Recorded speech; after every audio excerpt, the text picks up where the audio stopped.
आइए बात करते हैं दक्षिण मुंबई संसदीय सीट की। मुंबई की सबसे high profile seat south Mumbai में इस बार कांग्रेस, एमएनएस, शिवसेना और आम आदमी पार्टी के बीच कांटे की टक्कर है।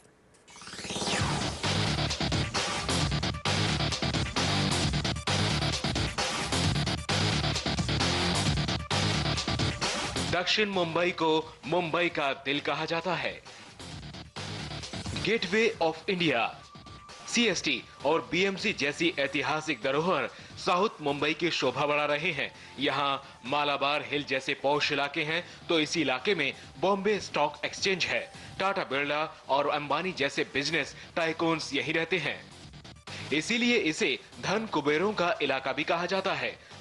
मुंबई की सबसे high profile seat south Mumbai में इस बार कांग्रेस, एमएनएस, शिवसेना और आम आदमी पार्टी के बीच कांटे की टक्कर है।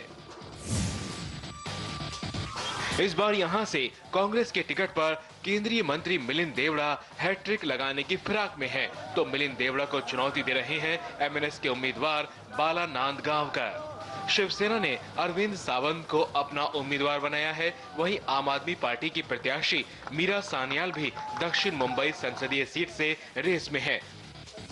दक्षिण मुंबई हमेशा से ही कांग्रेस का गढ़ रहा है।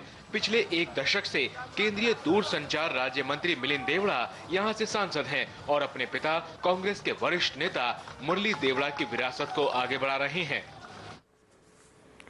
और इस वक्त हमारे साथ संदीप चौधरी साउथ मुंबई से जुड़ गए हैं। अब संदीप, अगर हम साउथ मुंबई सीट की बात करें, हार्ट ऑफ मुंबई, पॉश इलाका है, पॉश सीट है, साथ ही कांग्रेस का गढ़ ये रहा है, लेकिन क्या यहाँ पर इस बार मिलिंद देवड़ा के खिलाफ एंटी इनकम्बेंसी फैक्टर है? और साथ ही यहाँ पे बाकी पार्टी से जो कैंडिडेट खड़े किए हैं, चाहे वो आम आदमी पार्टी हो, शिवसेना हो या एमएनएस, उनके भी कैंडिडेट्स मजबूत हैं। एलीट ग्रुप किसको वोट करेगा, किसकी लहर आप सबसे ज्यादा देख रहे हैं? देखिए, कुल मिलाकर इस कॉन्स्टिट्यूंसी की अगर बात करें तो मिलिंद देवड़ा पिछले 2 बार यहां से जीत हासिल कर चुके हैं। पिछले बार की चुनाव की अगर बात करें तो 2 नंबर पे लीड जो रहे थे एमएनएस के बाला नांदगांवकर रहे थे। एक बार फिर से बाला नांदगांवकर इसी सीट से एमएनएस की तरफ से चुनाव लड़ रहे हैं।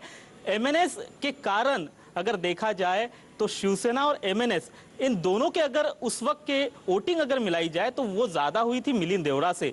लेकिन जिस तरीके से एमएनएस अपनी राजनीति कर रही है तो कहीं ना कहीं इस कॉन्स्टिट्यूंसी में जो वोटों की प्रतिशत है वो लगभग आसपास ही रहती है मिलिंद देवड़ा के। तो कहीं ना कहीं ये एक एमएनएस का फैक्टर मिलिंद देवड़ा को पिछले चुनाव में काम आया था, जिसके कारण उन्हें वोटों में जो गिरावट है वो बढ़त के तौर पर उन्हें वहां हासिल हुई थी। लेकिन जिस तरीके से इस बार का चुनावी माहौल बना हुआ है तो कहीं ना कहीं अटकलें यही लगाई जा रही कि जो 3 प्रमुख दल है वहां पर एमएनएस के अलावा शिवसेना और कांग्रेस, इन तीनों में कांटे की टक्कर दक्षिण मुंबई में होगी। जी चलिए, दोनों ही सीट का सियासी समीकरण हमने दिखाया, चाहे मुंबई नॉर्थ सीट हो या फिर Mumbai south seat. Sudhir and Sandeep, आप दोनों का बहुत बहुत शुक्रिया हमें ये जानकारी देने के लिए। वक्त एक ब्रेक का, लेकिन ब्रेक के बाद देखिए बहू डिंपल ने कैसे किया मुलायम सिंह का बचाव।